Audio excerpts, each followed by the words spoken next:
24 mars.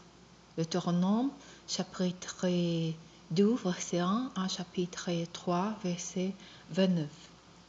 Nous avons fait demi-tour et nous sommes repartis pour le désert en direction de la mer des Oiseaux, comme l'Éternel me l'avait demandé. Pendant de longs jours, nous avons tourné autour de la montagne de Séir. Alors l'Éternel me dit: vous avez fait assez longtemps de tout tour de ces montagnes. Prenez la direction du nord. Ordonne au peuple: vous allez passer près de la frontière de vos frères, les descendants d'Ésaü, qui habitent dans la région de Séir. Ils auront peur de vous, mais faites bien attention, n'allez pas les attaquer, car je ne vous donnerai rien dans le pays, pas même des points pour se les pieds.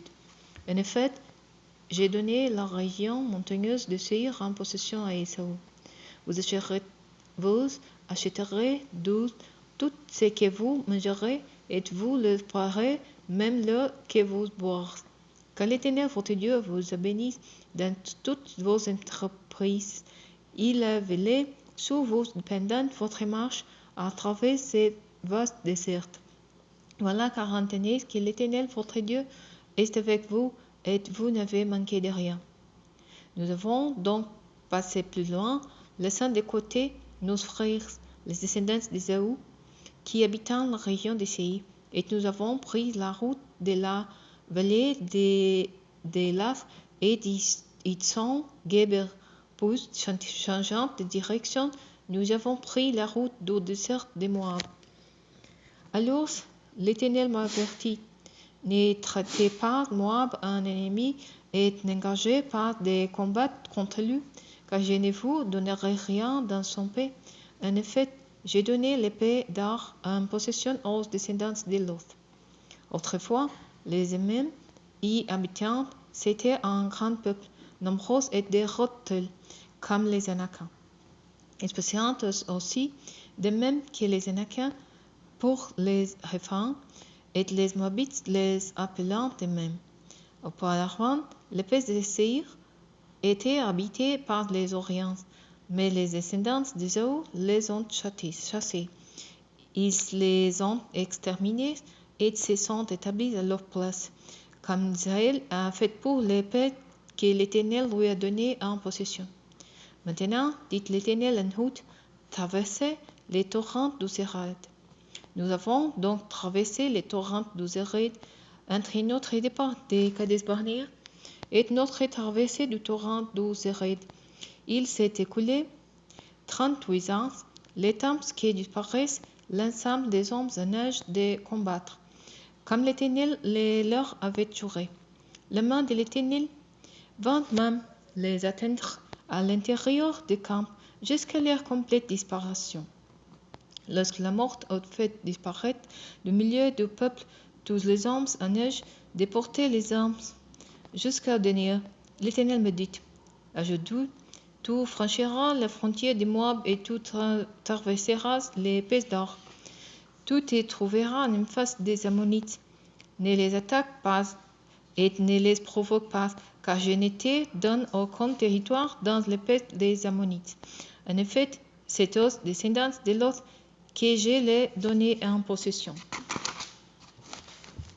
Ces pays aussi passés pour avoir été habités par des enfants. Ceux-ci l'occupaient autrefois, et ils étaient appelés Zamzoumins par les Ammonites. C'était un grand peuple, nombreux et déroutés comme les Anakiens. Mais l'Éternel les avait détruits par les Ammonites, qui avaient pris possession de leur pays pour s'établir à leur place. Il fit pour les Ammonites comme pour les descendants d'Ésaü qui demeurent dans le pays de Séir, pour lesquels il a détruit les Orients et qui ont pris possession de leur pays, où ils ont habité à leur place jusqu'à ce jour. Il en est de même des Aviens qui habitent dans les villages jusqu'à Gaza. Les Crétois venus de Crète les détruisiront et s'installeront à leur place. Alors, mettez-vous en route, dit l'Éternel, et traversez les torrents de l'Arnon. Je vais vous livrer Sion, l'Amoréen, roi d'Hesbon, avec toute son paix. Commencez à prendre possession de son domaine, engagez de les combattre contre lui. Aujourd'hui, je vais commencer à faire de vous les terreurs de tous les peuples qui habitent sous les cieux. Ils vous craindront tellement que le seul bruit de votre approche, ils se mettront à trembler et seront pris de panique en face de vous. Alors, depuis le désert de Kédemoth, j'ai envoyé à Sion, roi d'Hesbon, des émissaires avec ces messages de paix. Permette-nous de passer par ton paix. Nous souffrons uniquement de la route sans nous en écarter ni à droite ni à gauche. Tu nous fourniras à prise d'argent la nourriture que nous mangerons et tu nous donneras contre paiement l'eau que nous boirons, comme l'ont fait les descendants d'Ésaü qui habitent en Séir et les Moabites qui vivent dans les pays d'Ar. Laissez-nous simplement passer rapide jusqu'à ce que nous avions traversé le Jourdain pour entrer dans les pays que l'Éternel notre Dieu nous donne. Mais Sion, roi d'Hesbon, refusa de nous laisser passer lui, car l'Éternel votre Dieu l'avait rendu inflexible et entêté afin de le livrer à votre pouvoir, comme cela est arrivé. Puis l'Éternel me dit, vois, j'ai commencé de vous livrer Sion et son pays, entreprendre la conquête de son pays. Alors Sion se mit en campagne contre nous et nous attaquons à Yahath avec toute son armée. Mais l'Éternel, notre Dieu, se les livra à notre merci, et nous l'avons vaincu, lui, ses fils et toute son armée. Nous nous sommes alors emparés de toutes ces villes, et nous en avons exterminé la population pour l'avoir à l'Éternel, hommes, femmes et enfants, sans laisser aucun survivant. Nous avons seulement gardé pour nous les bétails ainsi que les boutins trouvés dans les villes conquises. Depuis le royaume, sur la falaise au-dessus du torrent de l'Arnon, et depuis la ville qui est au fond des gorges du torrent jusqu'à Galaad, il n'y a pas des cités imprenables pour nous, car l'Éternel notre Dieu nous les a toutes livrées. Mais vous ne vous est-il pas approché du pays des Ammonites, ni d'aucun endroit situé sur la rive du torrent du Yabok, ni des villes de la montagne, ni d'aucun des lieux que l'Éternel notre Dieu nous avait commandé d'épargner. Nous avons changé de direction et pris la route du bassin. Mais Og, roi du bassin, a marché contre nous avec toute son armée et nous a attaqués à Édrei. Alors l'Éternel m'a dit, n'aie pas peur de lui, car je te livre avec toute son armée et tout son paix. Tu les traiteras comme tu es traité Sion, roi des Amoréens, qui habitait à Hesbon. Ainsi, l'Éternel notre Dieu nous livra aussi Og, roi de Basan, avec toute son armée, et nous l'avons battu jusqu'à ce qu'il ne lui reste plus de survivants. Puis nous sommes emparés de toutes ces villes. Il y en avait 60 dans toute la contrée d'Agob qui constituent les royaumes d'Og en Basan. Nous les avons prises toutes sans exception. Toutes ces villes étant fortifiées, entourées des routes murales et munies des portes verrouillées, des barres de fer. En place, nous avons pris un très grand nombre de villages non fortifiés. Et nous en avons complètement exterminé la population pour l'avoir à l'Éternel, hommes, femmes et enfants, comme nous avions fait les gardes du royaume des Sion, roi d'Hesbon. Mais nous sommes réservés toutes les bétails et les boutins pris dans les villes. Nous avons donc conquis à cette époque-là les pays des deux rois amoréens qui se trouvaient à l'est du Jourdain, depuis le torrent de l'Arnon jusqu'au mont Hermon. Les Sidoniens nommant le mont Hermon Sirion, et les Amoréens l'appelaient Sénir. Nous avons pris toutes les villes du haut plateau, toutes les Gilead et tous les bassins, jusqu'aux villes de Selka et d'Édrei qui faisaient partie du royaume d'Og en Bassan.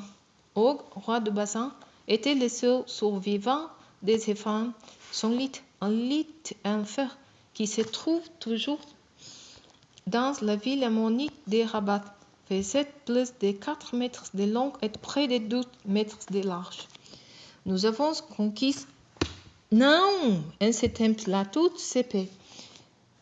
J'ai donné aux tribus de Ruben et de Gad les territoires qui s'étendent depuis Aroë sous les torrents de l'Arnon jusqu'à la moitié de la région montagneuse de Galaad avec ses villes. J'ai attribué à la demi-tribu de Manassé le reste de Galaad et tous les royaumes d'Og en bassin, c'est-à-dire toute la région de l'Argob, avec tous les bassins. C'est ce qu'on appelait l'épée des Ephraim. Il y a eu un descendant de Manassé conquis toute la contrée d'Argob, jusqu'à la frontière des Gésuriens et des Maccathiens. Il donna son nom aux villages du bassin qu'on appelle jusqu'à ce jour village de Jaïb. J'ai assigné Galaad à Makir. Et j'ai attribué aux tribus de Ruben et de Gad une partie de Galaad s'étendant jusqu'à la vallée de l'Arnon, dont l'élite sert des frontières et jusqu'au torrent du Yabok, qui sert des frontières aux Ammonites, ainsi que la plaine jusqu'au Jourdain, qui sert des frontières depuis Kinéret jusqu'à la mer Morte, la mer Salée, au pied du versant oriental de Pisgah. En même temps, l'Égypte a donné ses ordres. L'Éternel votre Dieu vous a donné ces pays en possession.